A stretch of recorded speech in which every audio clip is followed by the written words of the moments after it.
Yo, Mike, if you only have 4 weeks with a client or athlete, what do you do? First off, if somebody says you only have 4 weeks to do something with somebody, I'm not taking that client.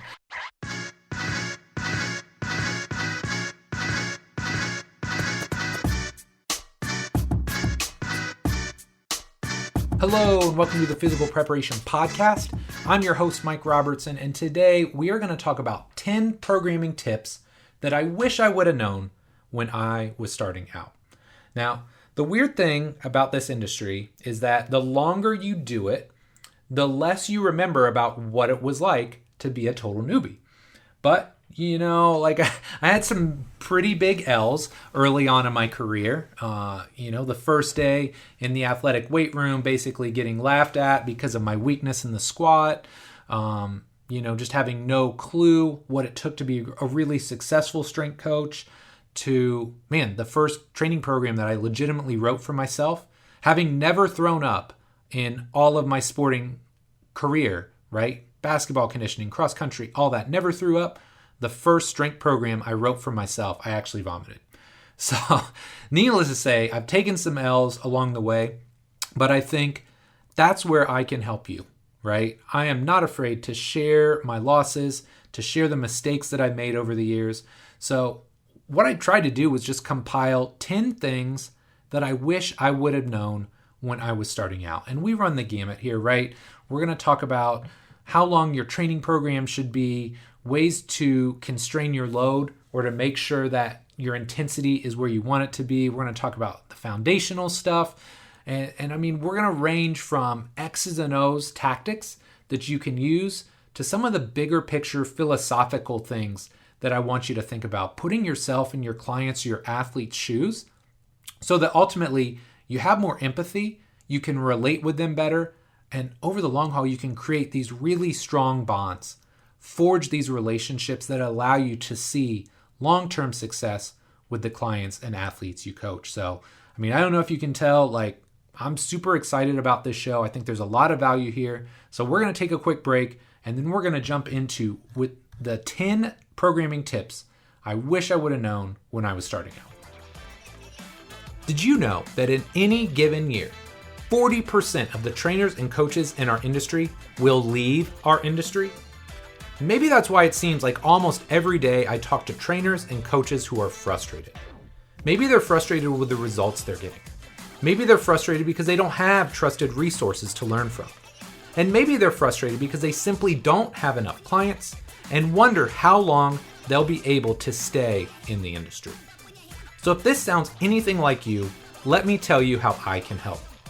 My Complete Coach certification was created for trainers and coaches just like you. People who are serious about the results they get and know that becoming a better coach can directly translate to a bigger bottom line.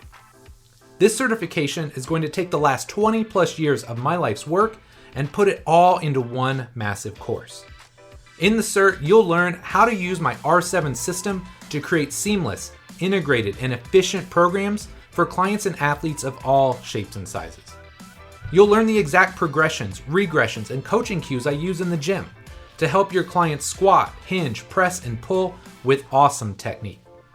You'll learn my streamlined assessment process that will help you determine the exact movements your clients should be performing when they come in the gym. And last but not least, you'll learn how to create relationships and build rapport with virtually everyone you train so you can get the best possible results. Of course, there's a lot more that I cover, but that should give you a pretty good idea of what the cert is all about. Now here's the thing, spots for the cert only open twice per year for a limited time. But if you join my free insiders list now, you'll be able to save $200 when my next group opens.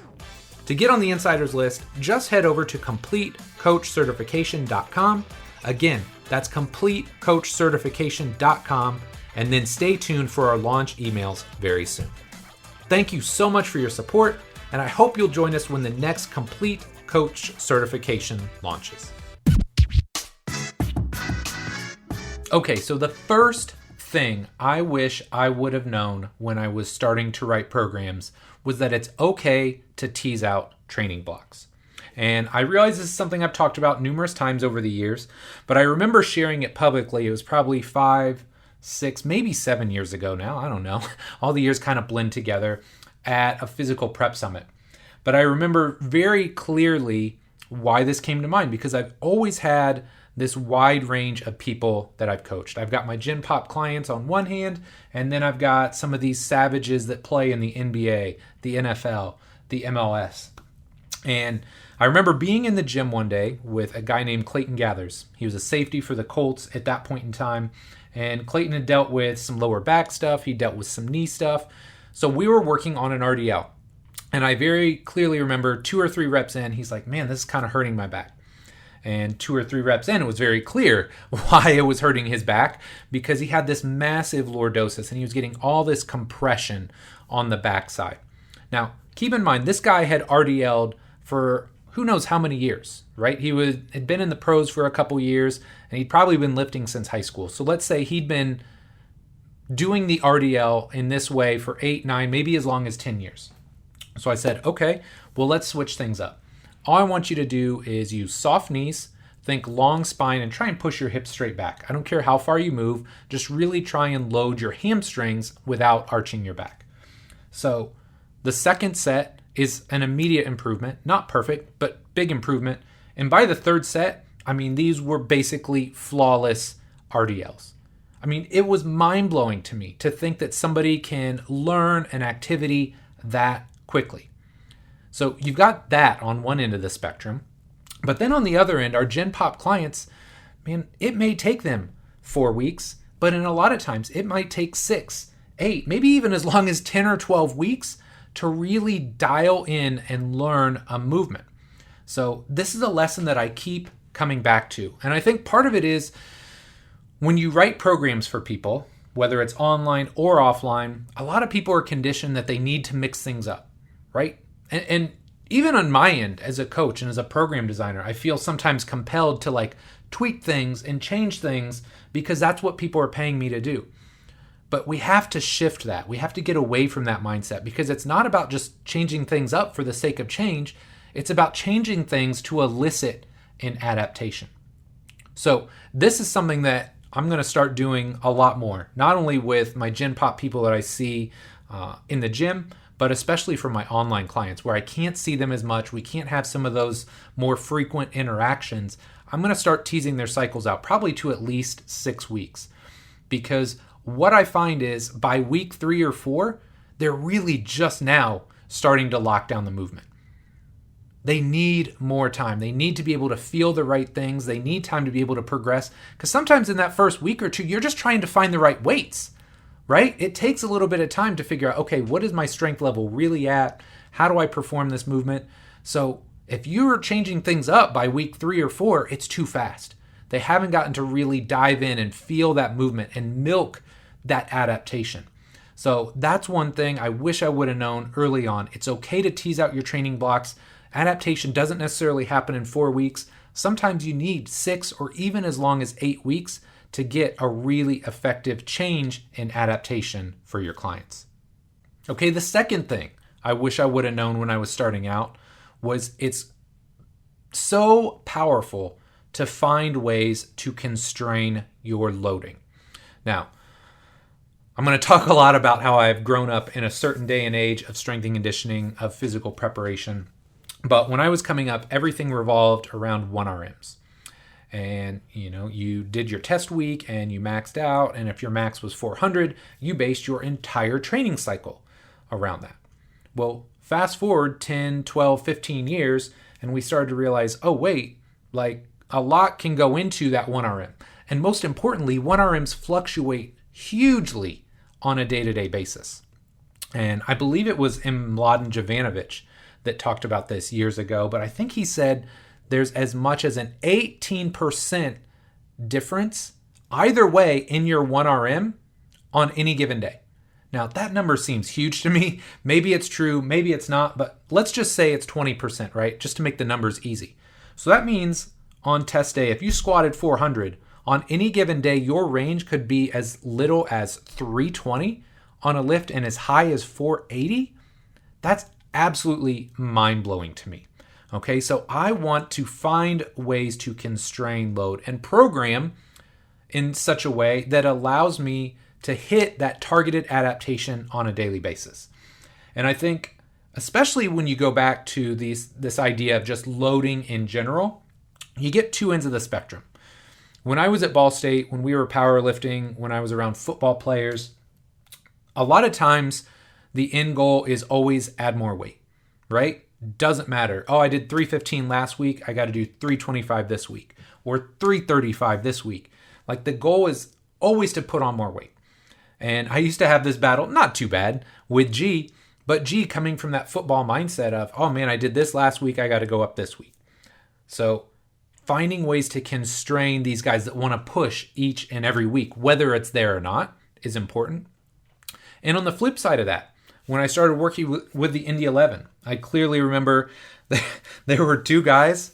I won't name their names because I love them. And we ended up having a great relationship in the weight room, and they started to understand how I could help them as the years went on. But man, these two bros came in every week and trap barred 150 pounds for 1 year straight.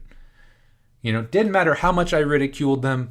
Didn't matter if, I put my high school girls that were, playing soccer at the time. They're coming in. They were trap barring 170, 180, somewhere up to like 200 pounds at this point in time.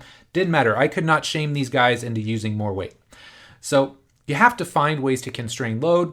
And around 2014, 2015, we got a GymAware at iFast. If you're unfamiliar with GymAware, it's a velocity-based training tool, and it just basically tells you how fast you're performing a lift.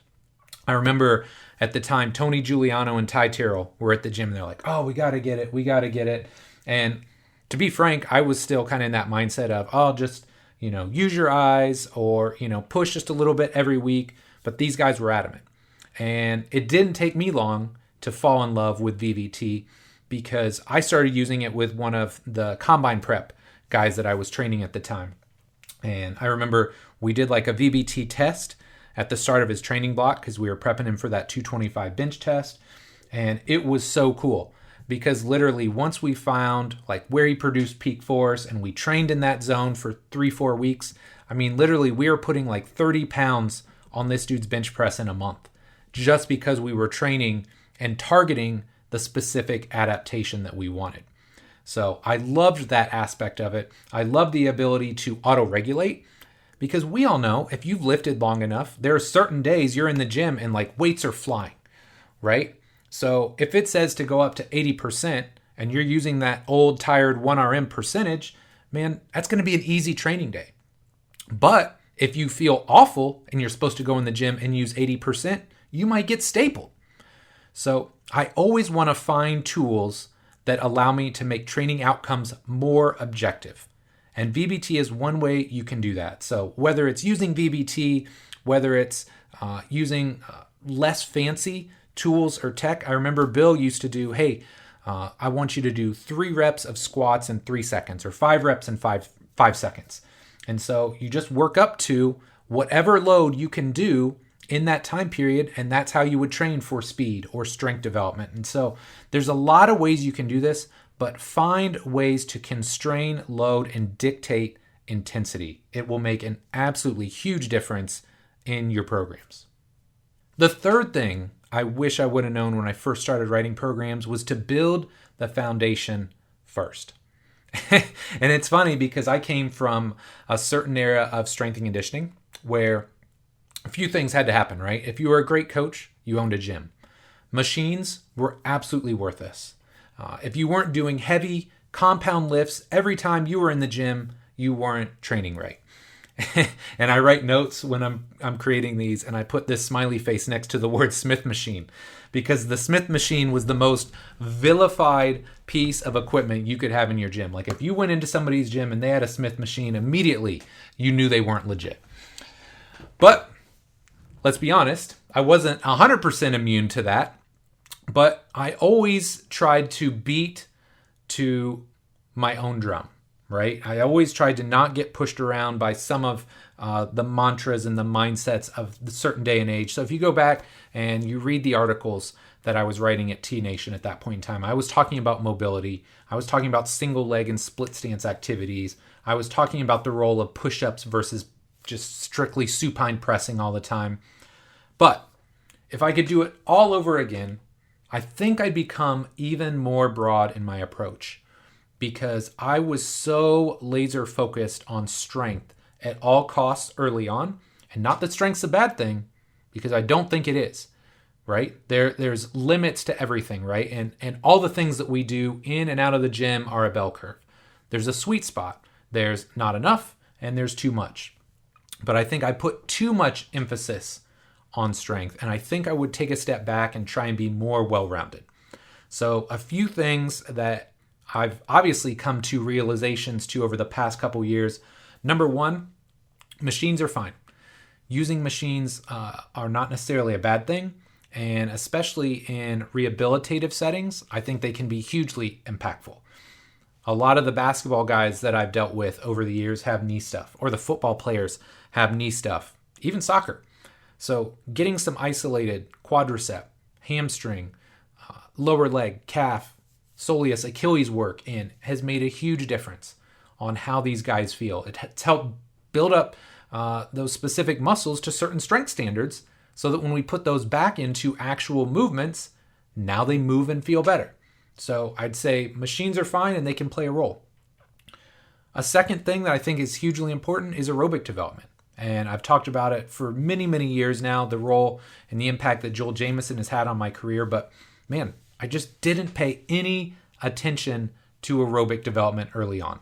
I was very much of the mindset that you can play your way into shape, or that, just magically you'd show up to training camp and you'd get through it and you'd be okay. Man, that's just not the case, especially at high levels of sport. And I think this is something that's not talked about enough. I think in general, the young athletes of today's day and age, they are not getting enough just free play. They're not getting enough general aerobic development. Everything that they do is specific. And I think ultimately that's holding them back developmentally. They're not going to become the best possible athlete they could because they're not getting some of the aerobic adaptations early on that can give them this really broad, wide foundation to build from. And then a third thing that I think I would put even more emphasis on was just mobility and keeping my clients, my athletes feeling great for a lifetime. And I mean, it's weird to think about this because Eric and I put out Magnificent Mobility. I believe it was in 2006.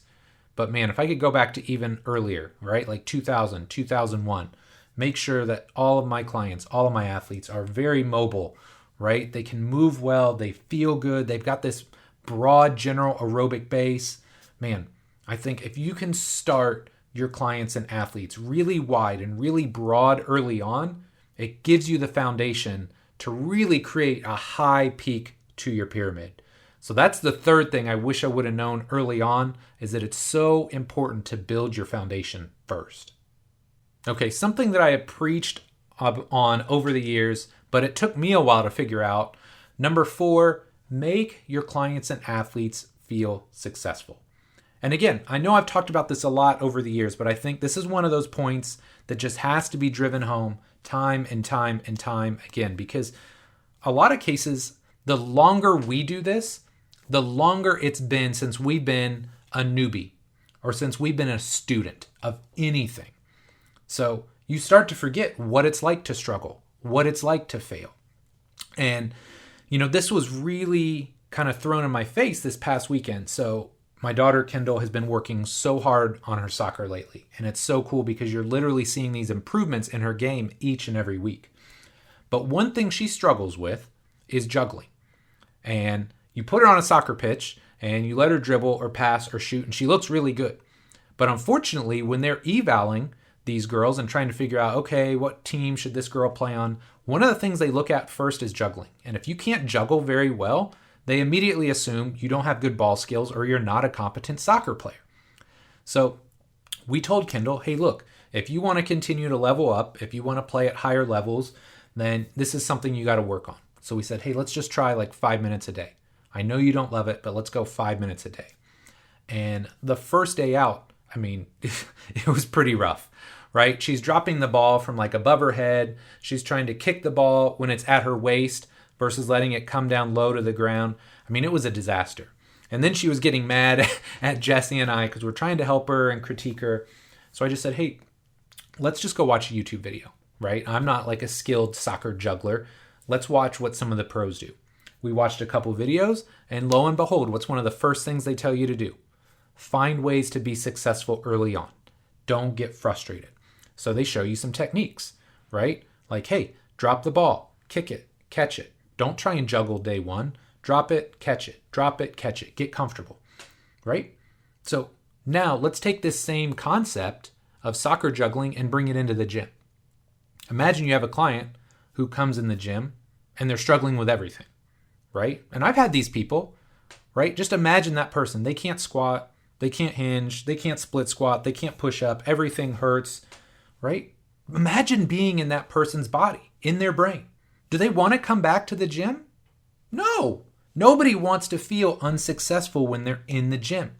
So this is why such a big part of my philosophy, especially with Gen Pop clients, is to make the activities early on. Whatever activity I deem acceptable for them, I might go a half notch or a full notch, right? I might take them back a full regression when we start that actual workout, knowing full well that they'll probably do it well. And then, boom, hype show's starting. Man, you're killing this. Like, I thought this was going to take you a month. You figured it out in a week or two. So the psychology is totally shifted. It's totally different when somebody feels successful early on versus when they feel like a failure or when they don't feel like they're measuring up. So sometimes it's with an outcome, right? Like, oh man, I put you in half kneeling, but you're crushing that. Let's move on to this split squat. And sometimes it's just showing empathy, right? It's showing them that you're there for them, that you're willing to support them, right? And you're there to care for the human being that's standing in front of you. But find ways to make people feel successful. If you can do this, and if you can create those strong connections and forge those strong bonds with your clients and athletes, I guarantee you're going to be more successful. Okay, the fifth thing I wish I would have known when I started writing workouts is how important it is to find immediate wins. Okay? Now, again, when I was at Ball State, you might write a training block for your football team, and it takes 12 weeks to reap those gains and to see, those athletes getting stronger in their front squat or in their back squat or in their power clean. If you're writing a program for a power lifter, it may be as long as 4, 5, 6 months before they get back to that realization phase and they start to peak and they're like, oh my gosh, no, now I'm really killing it. And this also comes back to my story with Kendall, right? Instead of, hey, I need you to juggle the ball 50 times, it's like, no, today I need you to just work on dropping it and catching it. How many in a row can you do like that? Oh man, Kendall, you're killing that. Now, can we just get 2 touches, right? So literally the first day we do this, she cannot do 2 touches. To save her life, she did not get 2 touches, right? The ball's flying everywhere, her legs up by her face. It was awful. So the second day, that's when we watch the video. Now we have her do this drop catch routine and she starts getting 2s. Now all of a sudden, she's getting a little bit more confident. She's like, oh, this is fun.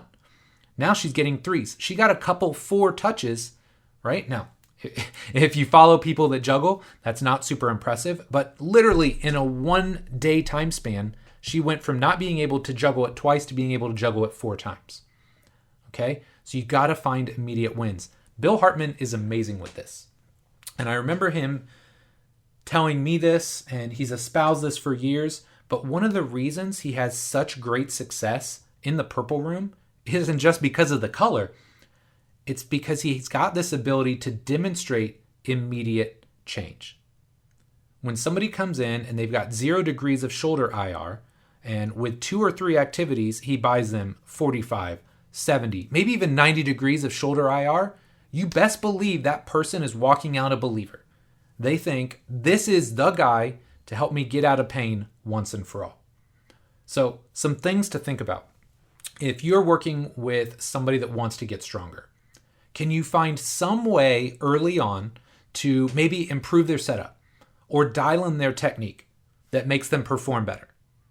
Probably, right? If you're a skilled trainer and you've been doing this for any period of time, a few subtle tweaks and somebody's probably going to perform better. They're not necessarily stronger, right? But in their mind, they are. They just moved more weight than they had, or it felt more effortless. If you're training a body comp client and maybe you're doing some nutrition for them. Just locking in some steady nutrition and some steady training, can you improve their numbers even a little bit? We know long-term impactful body composition changes take time, and that's okay. But people are shocked. Like if they just get consistent training for a month, you come in the gym 2-3 times a week, you walk on your off days, you lock your macros down, maybe you get rid of a little bit of carbs, you get some more protein in your diet, immediately they lose a couple pounds. Find ways to get immediate changes. If you're rehabbing somebody, right? If you're in Bill's world, can you reduce their pain to some degree? If somebody's had a 7 out of 10 shoulder pain for the last year, and in one session you get it down to a 4 or a 3 or a 2, that's a win. So find ways to stack wins early on. You start stacking wins, you improve buy-in, and when you improve buy-in, now you have that long-term runway where you can see real long-term, meaningful, and impactful change. So find ways to get immediate wins early. Okay, number 6, track multiple KPIs.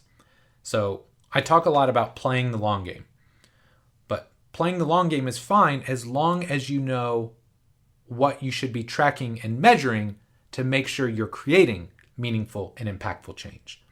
So for me, I know I've rambled about this numerous times over the last 6 to 12 months, but force plates are a huge winner for me, just because they allow me to track so many different measurables across multiple tests. So I can look at somebody's squat jump, their counter movement jump, their rebound jump, their isometric mid-thigh pull. I've got all these tests, and within all those tests, I've got all these different metrics that I can track. But when you start talking about KPIs, you have to start with the goal first, and then determine the KPIs that are important to you. So one thing I wanted to do in this episode that maybe I haven't always done a great job of in the past is give really specific cases and ways that I'm using this. So for instance, right now, when we're talking about KPIs, I'm working with a basketball guy who is going through a pretty lengthy knee rehab process. And based on his timeline, he should maybe be on the court or ramping up, but he's not there. So what are his KPIs at this point? How do I get him from step 1 to step 2?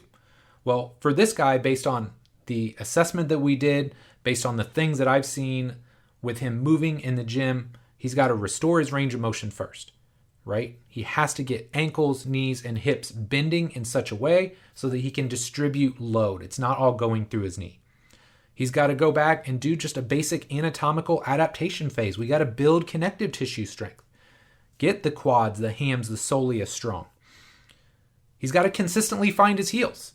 Now, I know this doesn't sound like the coolest or most objective KPI, but left to his own devices, this guy's heels will not touch the ground.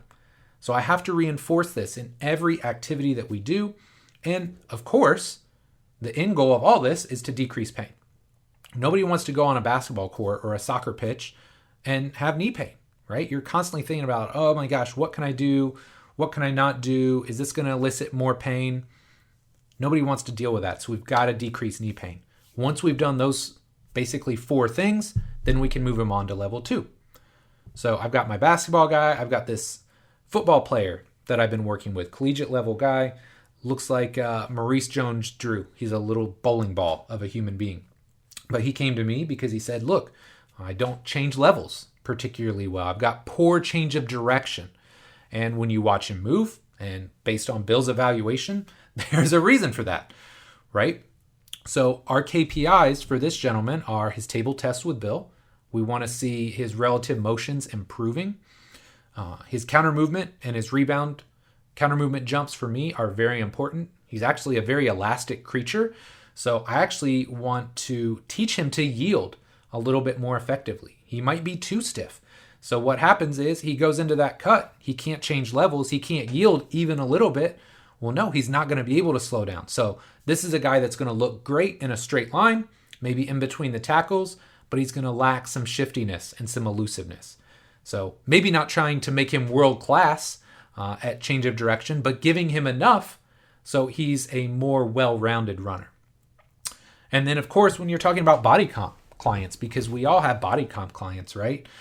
My trifecta there of KPIs are always scale weight, body comp, and measurements, right? So like circumference measurements. So what that allows us to do when we have all these different KPIs is that even if one doesn't move in the best direction, if you're tracking 3, 4, 5 things and most of them are going up, it's like the stock market, right? Like there's an ebb and a flow, there's ups and downs, and that's okay. But as long as the long-term trend is upward, we're winning. And that's the same way it is when we're tracking KPIs. One may be down, or one or two may even be down a little bit. But over the long term, if we're tracking them and we're doing the right things in the gym and with our training, ultimately we're going to see this long-term upward trend, which was what we need to get that long-term change and that impactful change over the long haul. Okay, the seventh thing I wish I would have known when I first started writing programs is the importance of aggressively eliminating weaknesses. Now, I think this whole argument is kind of dumb. I feel like people love to argue about, should you maximize your strengths or should you eliminate your weaknesses? And again, I get it, but I think it's kind of dumb. Do you want to maximize your strengths? Of course. Of course. If you're a power lifter and your goal is to be strong, get stupid strong. If you want to be an endurance athlete, be well conditioned. If you want to be a basketball player, be bouncy and fast and explosive. But weaknesses, at least in my opinion, are what hold our clients and athletes back from maximizing their potential. So there are certain little chinks in the armor. There are little pieces of kryptonite that keep us from becoming Superman or Superwoman. And I see this all the time, right? I've worked with a pretty decent amount of powerlifters over the years and just really strong human beings. And, their limiting factor in a lot of cases is they just do no metabolic work, no conditioning, they do no mobility work, so their movement capacity and their recovery is god awful. And they wonder why they're constantly getting injured or they're constantly getting hurt. The endurance athletes that I've worked with over the years, the people that will go out and gladly run 10, 15, 20 miles, 5, 6 days a week, but won't spend even 30 minutes in the gym actually building some strength and some connective tissue development that will help them stay healthy and doing the things that they love. The rehab client or athlete who skips steps in their rehab and doesn't eliminate the low-level weaknesses that we talked about earlier. Maybe it's in a calf or a hamstring or a rotator cuff. It's really hard if you have these glaring weaknesses to truly maximize your strengths, right? Because at some point in time, these low-level things become rate limiters. They are the things that hold you back and don't allow you to achieve peak levels of success. Now, one of the most common questions I get is some form or fashion is this: Yo, Mike, if you only have 4 weeks with a client or athlete, what do you do? And at first, I think I was remiss to say it like this, but I'm going to be really direct now. First off, if somebody says you only have 4 weeks to do something with somebody, I'm not taking that client. I'm just not. I play the long game. I need people that are committed to the long game. But the second thing, and I think this is really important to note, if I only have 4 weeks with somebody, it doesn't change my approach at all. Not one bit. If somebody has limitations in their aerobic development, and that's their rate limiter, we're fixing that. If it's their mobility, we're fixing that. If it's their ability to demonstrate relative motion, that's what we're fixing. Because here's the thing, you can focus on, but they have X, Y, and Z, that's fine. But if something has been identified as a weakness, I'm always attacking that low-hanging fruit first because that's the most impactful thing I can do. I can do the other stuff, right? I can continue to drive home this fact that they're great at strength or they're great at conditioning, whatever the case may be. But if they don't address those weaknesses first, right? If we don't chase and grab hold of that low-hanging fruit, we're not going to get the best or most desirable outcome. So you've got to aggressively eliminate weaknesses. Focus on strengths, yes. Maximize strengths, yes. But recognize the fact that if you don't aggressively eliminate weaknesses and rate limiters, your clients and your athletes will not see the success that they should. Okay, number 8, work to line up all your variables. Make all of your program design variables congruent. Okay, So when I start talking about all these, we're talking about your time under tension or your tempo, your sets and reps, the intensity you're using, your rest period. They all have to be congruent and they all have to fit together to write a really well-functioning program. So case in point, go out to a track and sprint 400 meters. Not walk, not jog, sprint 400 meters. How long does it take to recover? I mean, even if you're in great shape, probably quite a bit of time, right? It's funny, you hear these people talk about doing 400 meter repeats every minute. Like, good luck. Good luck. You are going to be miserable, my friend. But if you sprint 400 meters, intensity is high. It's going to take a long time to recover, right? Now, go to the opposite end of that spectrum. Go out and walk 400 meters. How long does it take you to recover? Probably not long, right? And this is just common sense. So why do we fail to understand this concept when it comes to training and lifting in the gym? Right? It's very simple. If intensity is high, we must rest to recover. I don't care if you're doing a 3RM, a 5RM, 10RM, 1RM, it doesn't matter. If intensity is high, you need time to rest and recover. And, the old mantra was that the nervous system takes 5 to 6 times as long to recover as the metabolic system. But Charlie Francis, the esteemed speed coach of Ben Johnson back in the day, said it would take 20 times as long. Okay? So even if you're doing a 1 rep max, right, metabolically, there's not a huge cost there, but nervous system wise, it's going to take a long time to recover. Okay? So if intensity is high, rest has to be high. Now, flip that. If intensity is low, we don't need as much rest, right? If you're doing like 10 reps and it's like a 5 or a 6 out of 10, intensity is not high. So you don't need the same amount of recovery time and probably want incomplete rest because you're chasing a metabolic adaptation anyways. I really screwed that up. Metabolic adaptation. So you got to line up all these variables, right? If you're chasing a metabolic adaptation, generally volume is going to be relatively high. Intensity is going to be moderate, probably at best. And as a result, with low to moderate intensity, rest doesn't have to be incomplete. 30, 60, maybe as long as 90 seconds. Now, flip that. If you're going with a very nervous system focused program, whether it's in the gym or on the track, hey, you're going to need high intensity. High intensity equals low total volume. Low total volume and high intensity equals long rest periods. Okay? So just remember, if you want to make a great program, and it doesn't matter whether you're trying to create a world-class power lifter or Olympic lifter or somebody that's just lean and shredded for summer, you've got to line up all of the variables. Make sure they're all congruent and they all fit together so that you write a really seamless and cohesive program. All right, getting close to the end, my friend. Number 9.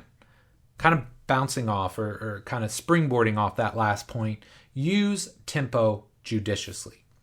And I remember when I was getting started, tempo was probably the coolest thing that I learned when I was just getting started because, even in like the NSCA textbook, they talk about sets and reps, they talk about intensity, but this was like one of the things that they never really talked about, at least back in the day, unless you were more on like the cutting edge. And it's funny, they used to have these huge arguments on the internet. What's better, the 3-number system or the 4-number system? Are you a 3-number guy or are you a 4-number guy? Are you an Ian King guy or are you a Charles Poliquin guy? Now, the bottom line here is this. I think tempo is an invaluable tool if you use it judiciously. Because I see some coaches that get so mired, they get so bogged down in the details of writing programs, they fail to recognize the fact that tempo is just one tool in your toolbox. And I talked about this a little bit last week. We talked about isometrics and how I use them, but let's dive just a little bit deeper, right? Like you've got just the standard like concentric tempo, just like overcoming. But I think where things get a lot more exciting is when you start teasing out like the isometrics, when you start teasing out longer eccentric durations, when you start incorporating plyometrics into the equation. And I actually talk about this quite a bit in the Complete Coach Cert. Shameless plug there. If you haven't got it, check out the Complete Coach Cert.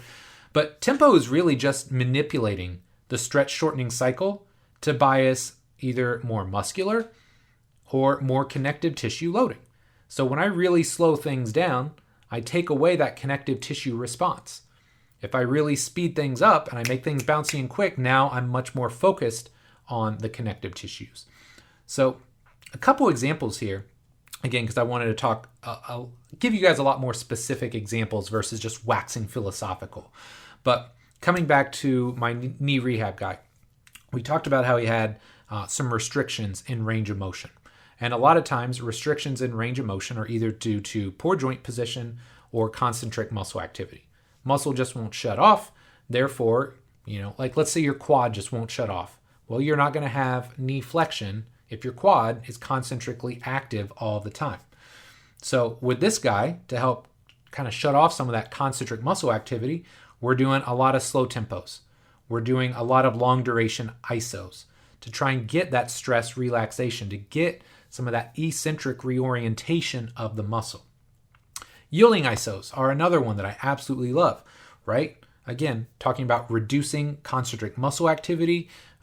People are debating this, but there's potential benefits to the tendons.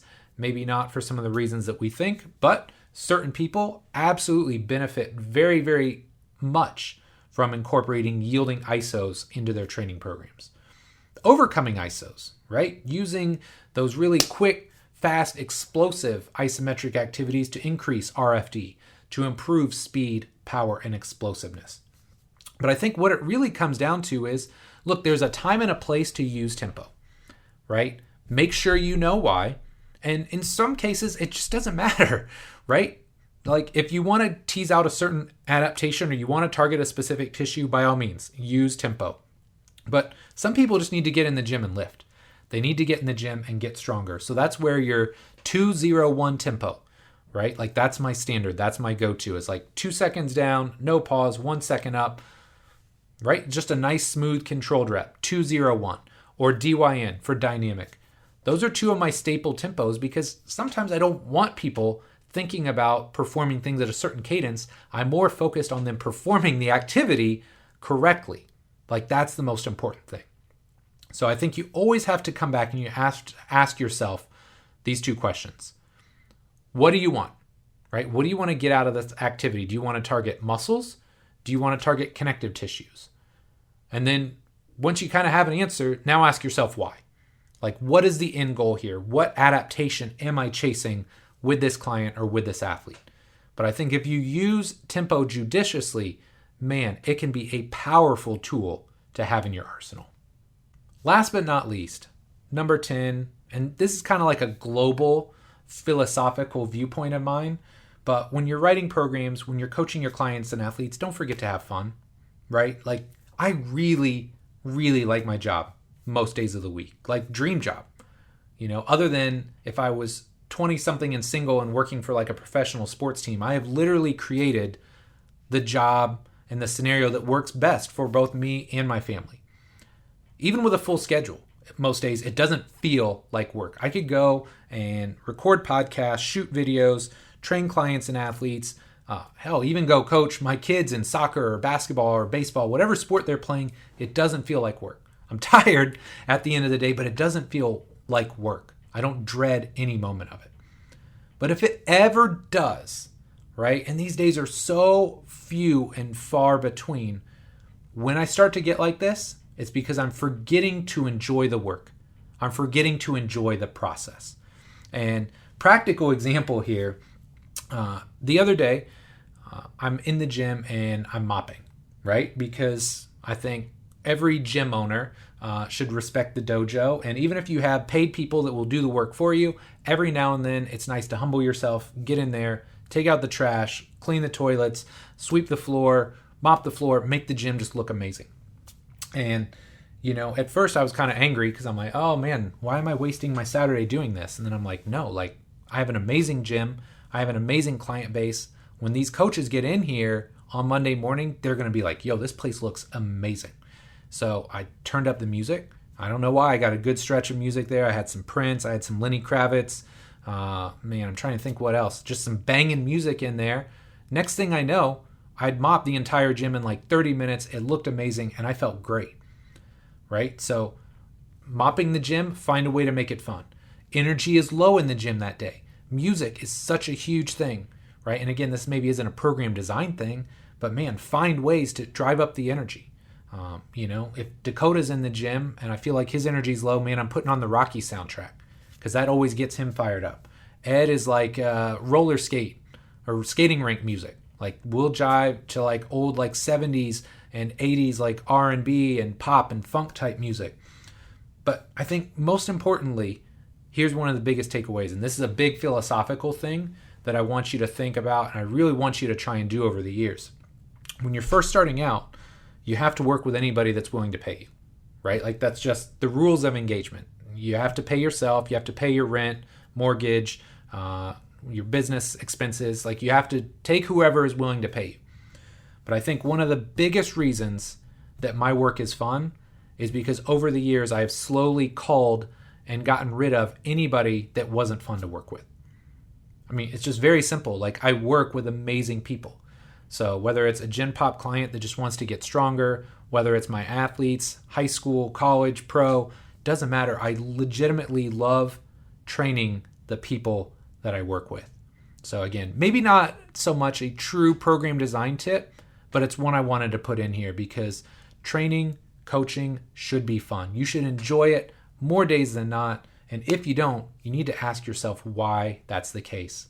But for me, if I'm not having fun, there's generally something that I'm missing and there's something that I can do about it to make the work and the process fun again. So my friend, that does it for this week's episode. 10 programming tips I wish I would have known when I got started. Quick recap. Number 1, tease out your training blocks because adaptations don't always happen in 4 weeks. Number 2, find ways to constrain loading. You don't need people meeting out and pushing 1RMs every week. And if they're doing baby weights every week, they're not getting better either. Number 3, build the foundation first. Wide, broad, well-developed foundations give you the power and the ability to create really big pyramids over the long haul. Number 4, make your clients and athletes feel successful. It starts with exercise selection. Find activities they can do successfully early on and then build them up from there. Number 5, kind of from the same vein, find ways to get immediate wins. Whether it's choosing the right activities, getting them a little bit of success with their strength, with their body comp, with their rehab, finding immediate wins improves long-term buy-in. Number 6, track multiple KPIs. If you're tracking one thing and it goes down, man, it's not a great day in the gym. But if you're tracking 5, 1 goes down, 4 go up, that's a big day, right? Everybody's celebrating. And long-term impactful changes take time, so make sure you're tracking multiple KPIs that you can lean on to direct your training process. Number 7, aggressively eliminate weaknesses, right? Everybody's got weaknesses. Everybody has chinks in their armor. Find ways to address them early on, aggressively eliminate them so they don't become rate limiters. Number 8, line up all your variables. If you're chasing metabolic changes, make a metabolic-based program. If you're chasing neural changes, whether it's strength or speed or power, create a program that has all of these variables stacked, they're seamless, and they're congruent, so you get the kind of results that you want. Number 9, use tempo judiciously. Powerful tool, not the be-all, end-all, but use it appropriately and know when you're wanting to use it and know what you're trying to get out of using it. And then number 10, we just talked about it. Don't forget to have fun. Man, we have pretty awesome jobs, right? Like I get to go into the gym. I get to hang out with fun people. I'm in sweatpants most days. I get to listen to music. And ultimately, it's just a fun and engaging environment. We're helping people get better every single day. So don't forget to have fun. I hope you enjoyed this episode. I hope you had some fun here today because I know I enjoyed recording it. If you did enjoy this episode, one of 2 small favors. Number 1, if you're not already subscribed to the show, do it right now. iTunes, Stitcher, SoundCloud, Google Play, Spotify, the Amazon store. Wherever you consume podcasts, go there right now. Hit the subscribe button so you know each and every week when a new episode drops.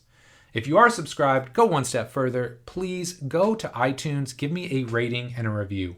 Always trying to grow the show, always trying to get it in front of more strength coaches, personal trainers, rehab professionals. Anybody that wants to get better in the space of physical preparation, I think could benefit from listening to this show. And by you giving a rating, you giving a review, it's going to get the show in front of more people and ultimately help us grow this little mission that we've got here. So my friend, as always, thank you so much for your support. Love and appreciate you. And we'll be back next week with our next episode. Take care.